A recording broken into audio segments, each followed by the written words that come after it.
Dünya, Allahın mələklərinin namazgahı, ilahi vəhyin nazil olma məkanı və Allahın dostlarının ticarət yeridir ki, onda rəhmət və mərhəməti əldə edərlər və qazancları cənnət olar.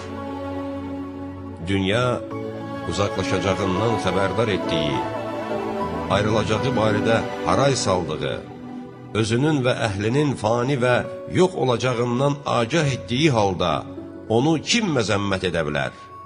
Buna görə də peşmançılıq səhərində insanların bir dəstəsi onu məzəmmət edərlər. Digərləri isə qiyamət günü onu tərifləyərlər ki, dünya onların yadlarına saldı və onlar da yada saldılar.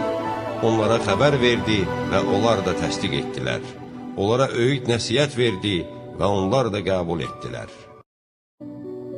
Dünya, Allahın mələklərinin namazgahı, ilahi vəhyin nazil olma məkanı və Allahın dostlarının ticarət yeridir ki, onda rəhmət və mərhəməti əldə edərlər və qazancları cənnət olar. Dünya, uzaqlaşacağından xəbərdar etdiyi, ayrılacağı barədə haray saldığı, özünün və əhlinin fani və yox olacağından agah etdiyi halda onu kim məzəmmət edə bilər?